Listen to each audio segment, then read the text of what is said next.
Welcome back, everyone. We'll move on to our next story. Achieving national unity and development has continued to be a mirage of some sort for Nigeria due to faulty constitution.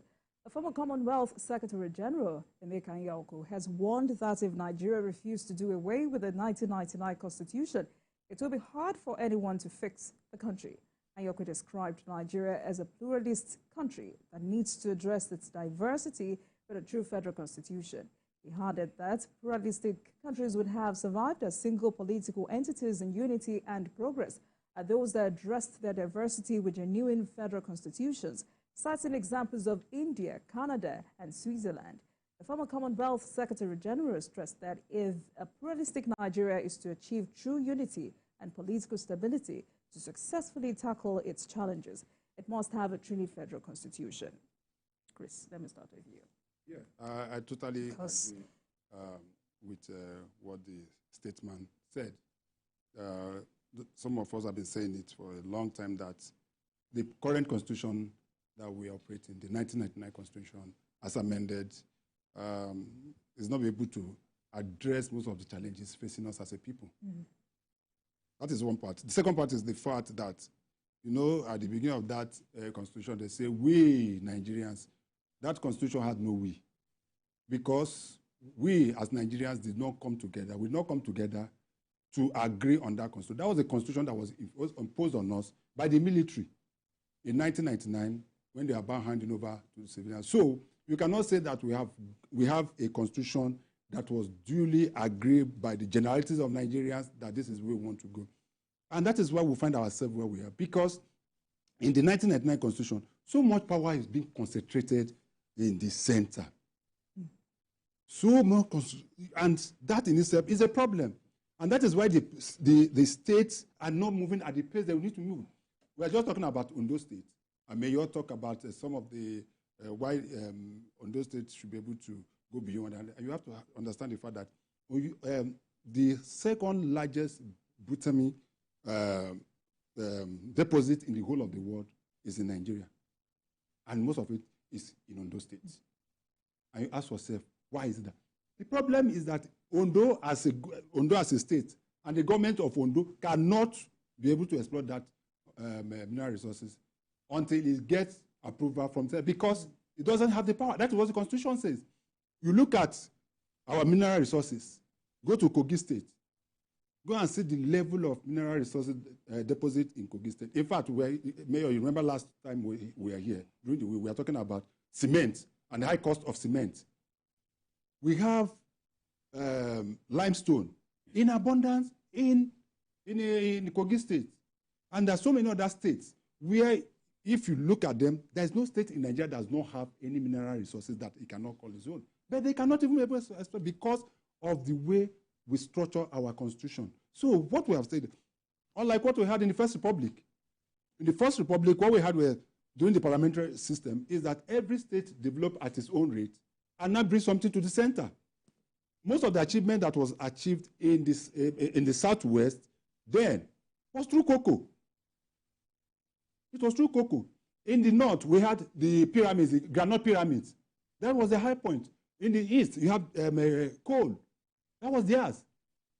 It was not until we start discovering this oil that I don't know whether it's a blessing or a cost to us as a country, because other countries that also have similar oil, we know what they've done with theirs. So I totally agree with him that there is the need for us to tear down the Constitution as it is. What we have been doing is just patch approach. We are looking at it, let us look at this section of the Constitution, we just patch it up, and we got the problem. And the problem, another problem is that when you want to amend the current 1999 Constitution, you know the problem you go through? And that was not be able to.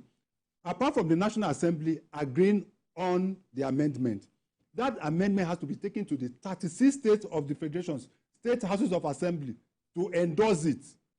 So if they don't, after they endorse it, they will not bring it back to the National Assembly. And before you know it, you are not making an achievement. The question you ask yourself, why is it that go and check through from 1960 till now, we have no civilian government has been able to create a state in Nigeria? Go and check it. All the states that we have, right from the 12, we started from 12, I think to 17 or 21, from 21, all were created by the military. Because the problem of creating state itself is so cumbersome. So I totally agree that I would have thought that we had an opportunity in getting it right. And that was with the CONFAB, the national conference that we had. I can't remember the year now. I think it was during the Goodluck Jonathan. If we had followed that national conference to the letter and make sure that it might not be perfect, but that would have been the beginning for us. If we had followed it, and it was Goodluck Jonathan that made the mistake, because what he would have done after this was to have sent the report of that conference to the National Assembly. All right. Mayor. But we didn't, and we lost it. Right. So do you agree with Sekian? A further amendment or a new constitution? Let me start by saying that the problem we have with the Constitution, 1999 Constitution as amended, is that we claim we are running a federation. We are running federalism, but it's a unitary constitution. Because the military, the way the military is structured, is a command structure. The power flows from the CNC down. So in putting together the constitution, they made a lot of mistakes so that the federative units do not have the kind of powers that they should have. I concede that. So the 1999 constitution is not perfect. But what I don't agree is that you cannot fix a country because you don't have a constitution that promotes federalism. I don't agree with that. You don't need a constitution to fix your country. There are UK, for example, practice unwritten constitution. They use unwritten constitution, and it works. So it's not because it is what you write. You can fix your country through good governance without the inadequacies within your constitution. Having said that, we can also make do with what we have and do a better job of it by amending the necessary structures in it. The problem is that it is cumbersome and there's no will to change things. For example, there was a time that some people in the National Assembly suggested that each state assembly should be financially independent of the executive. And it has to go around the state house of assemblies to be able to pass. A lot of the state house of assembly voted against their independence because that is what the executive asked them to do. So the constitution, yes, we can make the constitution better, but we don't have the political will to so do. So I agree, yes, that we run a constitution that is unitary instead of practicing true federalism. Yes, we need to tinker with it, I agree, but I don't agree that it's the constitution that makes it impossible for us to fix our country. It is bad leadership that made it impossible for us to fix our country. All right, so Sekian, let's take it off from where Mayor stopped. Even with a new constitution, if the political leadership of this country is still the same, if typical Nigeria is all about acquiring everything for himself or herself, what progress or what change will the new constitution make? I totally agree with you. I agree with you to a large extent, and also Mayor. But let me give you a classical example of what I'm talking about. Let's take roads. Most often than not, you see the deplorable nature of the federal roads in Nigeria, and they pass through the states. Now, a state governor decide, because most often than not, the people, let's talk Lagos now. Most Lagosians don't know the difference between federal road and state road. So if any road is bad in Lagos, it's on Wolu. Most of the roads in Ogun State that people are complaining, oh, Ogun roads are, they're federal roads. Go and check the, Mayor is a Lagosian. Go and check the Oshodi, Ota, Abeokuta road. Go and see the terrible state that road is. It's a federal road. But people of Lagos will blame Sanwo-Olu. People of Ogun will blame Abiodun. But you know the problem there? If Governor Sanwo-Olu decides to fix that road today, the Federal Ministry of Works will say you don't have a right to touch that road. It's happened. The problem is because you want refund. And they get refund. Yes, because you want to get refund, you have to inform them. No, some of them have said they don't want refund. That we're going to fix. No, if you don't want refund, they will give it to you. Some have said there have been instances where they refused. No, that was before. But now, Ogun State and Lagos, they did the federal road from Ogun to Ekpe. Mayor, I am telling you there have been instances in the past In the past, yes, I that agree. we had those I'm talking about. The reason for that I was remember there were different political parties yes, running at the federal level and we had state those level. issues. So those are the part of things. I totally agree that the constitution itself, we amend it or we change it, is the same set of leaders. For goodness sake, even at that, the constitution, if we adhere strictly to the tenets of the constitution, our problem has not been having the necessary laws in Nigeria. The problem has always been implementation. But I am telling you that we have so many hindrances based on the 1999 constitution as amended. They have tied their hands. Let us look at resource control. Whatever comes from the center, the federal government takes about 51%. Which is wrong. That's what I'm saying, which is wrong. That is what the constitution says. The 36 states of Nigeria and 774 local government shares the remaining 49%. Is that on a constitutional issue? But that can so be those changed. Are the states. That is what I'm saying. It can be changed. You can amend that and change it. About the political that is, to change. Mayor, what I'm saying is that. No. The fact remains that except we amend, that was talk I said we can amend or we change. But the issue of amending, my argument is that we agree that there's imperfections in that constitution. Yeah. But there are some, for example, you can amend and change the resource control. You can remove a lot of things from the exclusive list and put it on concurrent list. Everybody can sit down and agree and amend the constitution to do that. What is wrong? What is so difficult in doing that? You have talked about the political will to agree. But the political will to do those things, that is what is lacking. That's why I gave you the example of the House of Assembly. When people said House of Assemblies should be financially independent so that the executive will not dictate to them, they voted against it and said no. Even the local government. There are some local government now that said we don't want independence. Don't give us our money. We want to collect our money through the government. That's part of the problem because the executive will dictate to some people and they will do what they are beholden to the executive and they will do what they want. That has nothing to do with your constitution. So really it's not about the constitution. No, that's nothing to do with the constitution. It's the will to change those things that are not perfect in that constitution. No, I do not. Yes, I do. Yeah, I know you do not. Yes, why? I don't.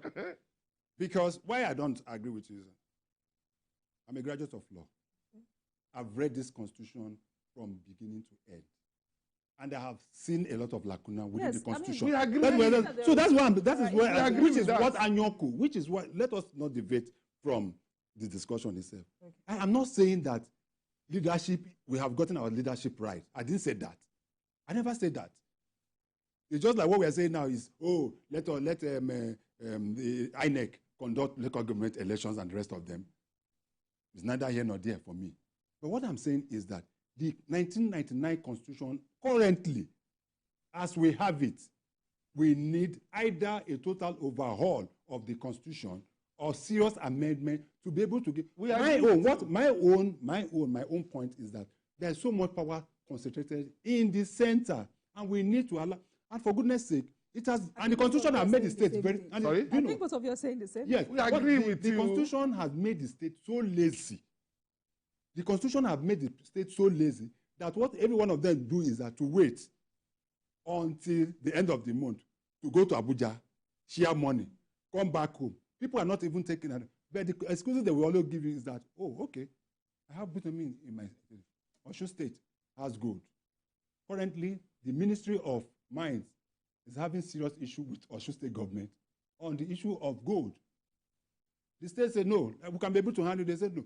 So what I'm saying is that no matter whatever, whether leadership or non-leadership, the ground norm, which is what we call the Constitution, is our ground norm. Until something is done to the current 1999 Constitution as we have, we might not be able to move forward, whether leaders or non-leaders. Yes. Have been to the president, and the president has said, for now, what I'm after is the economy. When I'm done fixing the economy, we can now come to a new constitution. Because if they go to confab, it's just waste of time. So we did that. My question is, they just did that to satisfy people. If today the president says, okay, let's have it, where do we begin from? That's what I'm saying. If you want to do another confab, it's a bloody waste of time. And when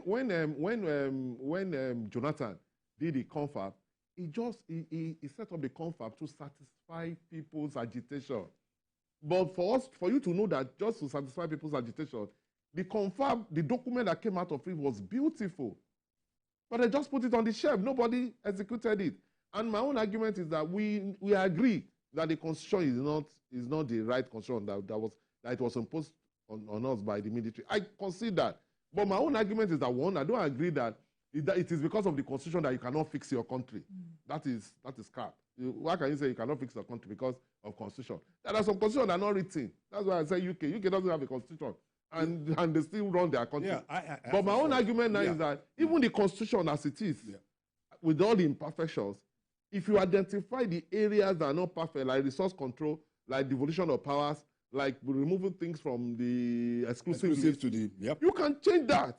If everybody agree that, oh, these are the things that should have been put in this constitution, and they were not put there, then you sit down and change it. Why is it that you cannot amend that? Right. But I said that there's no political will to do that. Mayor, I said the process is, that's what I'm saying, you get my point. The process of making that amendment is a problem. No, it is. It is cumbersome, I agree. Very, very cumbersome. But that does not, because something is cumbersome does not mean it's not achievable. It's able to change things from the constitution. Achievable. It's very achievable. But they don't have the political to do that. That's why I gave the example of the House of Assemblies that are supposed to benefit them, so that they don't need to wait for the executive to be able to get their own money from the first line at charge. But they refuse and shut it down. They did not refuse. It's the governors that delegated them. They have no choice. Exactly. So why did they agree on that? It's the governors that delegated them. Let's move on quickly.